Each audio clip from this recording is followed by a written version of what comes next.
జై శ్రీరామ్. అందరికీ నమస్కారం. వెల్కమ్ టు న్యూస్ అఖండ.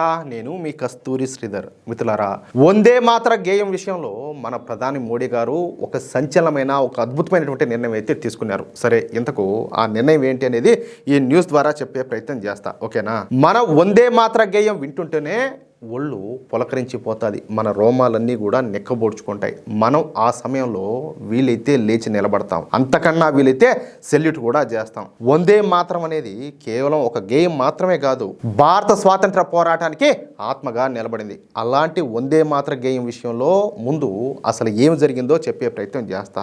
ఈ వందే మాత్ర గేయాన్ని రాసింది బంకిం చంద్ర చటర్జీ గారు అనమాట. ఆయన మహాకవి, తత్వవేత్త, సామాజిక ఉద్యమకారుడు. ఇక్కడ సామాజిక ఉద్యమకారుడు అంటే ఇప్పుడున్నారు కదా కొంతమంది డకాయిట్లా, వాళ్ళ మాదిరి కాదు. ఆయన పూర్తిగా సమాజం కోసం, దేశహితం కోసం నిజాయితీగా తన రచనలు అయితే రచించినాడు. బంకిం చంద్ర చటర్జీ గారు కాలేజీ చదువులు అయిపోయిన తర్వాత కొంతకాలం రాజా జోగిందర్కు చెందినటువంటి లాల్ గులాబ్ ప్యాలెస్ లో ఉండసాగినారనమాట.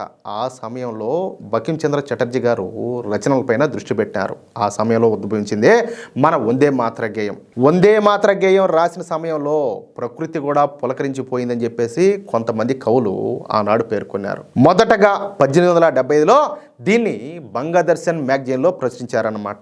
బెంగాలీ లిపిలో రాసినటువంటి సాంస్కృతిక గేయం ఇది. తర్వాత తన ఆనందమఠ్ నవలలో దీన్ని భాగం చేశారనమాట. అది కూడా ఇదే పత్రికలో ధారావాహికగా వచ్చింది. 1884 ఏప్రిల్ 8వ తేదీన మన బంకిం చంద్ర చటర్జీ గారు కన్నుమూసిన తర్వాత 1896లో తొలిసారిగా రవీంద్రనాథ్ ఠాగూర్ గారు దీనికి బాణీలు గట్టి జాతీయ కాంగ్రెస్ సదస్సులో పాడినారు. అక్కడి నుంచి వందే మాత్రం అందరి నోళ్లలో నాటం ప్రారంభమైందనమాట. 1905లో బ్రిటిష్ ప్రభుత్వం బెంగాల్ను విభజించడంతో వందే మాత్రం ఒక ఉద్యమంగా ఊపిరిలూదుకునేది. కుల మతాలకు అతీతంగా ప్రజల్ని నడిపించే ప్రబల శక్తిగా మారింది. ఇద్దరు కలిస్తే వందే మాత్రం, ఎవరినైనా పిలిస్తే వందే మాత్రం. ఆ విధంగా మన వందే మాత్ర గేయం ప్రజలందరినీ కూడా స్వాతంత్రం వైపు నడిపించింది. బెంగాల్ విభజన తర్వాత కొత్తగా ఏర్పడినటువంటి ముస్లిం లీగు 1909లో వందే మాత్ర గేయం పట్ల అభ్యంతరం అయితే లేవనెత్తిందనమాట. చూడండి, దేశాన్ని మాతగా భావించి మొక్కడం, గేయంలో చాలా చోట్ల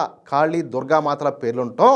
పోను ఈ మత విభజన రాజకీయం పెరిగిపోవడంతో ముస్లిం లీగ్ను సంతృప్తి పరిచేందుకు కాంగ్రెస్ కొన్నేళ్ల పాటు వందే మాత్రాన్ని ఆపేసింది. ఆ తర్వాత 6 భాగాల్లోంచి ఎలాంటి మతపరమైనటువంటి ప్రస్తావన లేనటువంటి తొలి రెండింటిని మాత్రమే స్వీకరించిందనమాట. స్వాతంత్రానంతరం దీన్ని జాతీయ గీతంగా ప్రకటిస్తారనుకున్నారు అంతా కూడా. కానీ నెహ్రూ ప్రభుత్వం వివాదం లేనటువంటి తొలి 2 భాగాలతో వందే మాత్రాన్ని జాతీయ గేయంగా ప్రకటించి ముస్లింలందరినీ కూడా సంతృప్తి పరిచినాడు. అది వందే మాత్ర గీతం గురించినటువంటి అసలు కథ.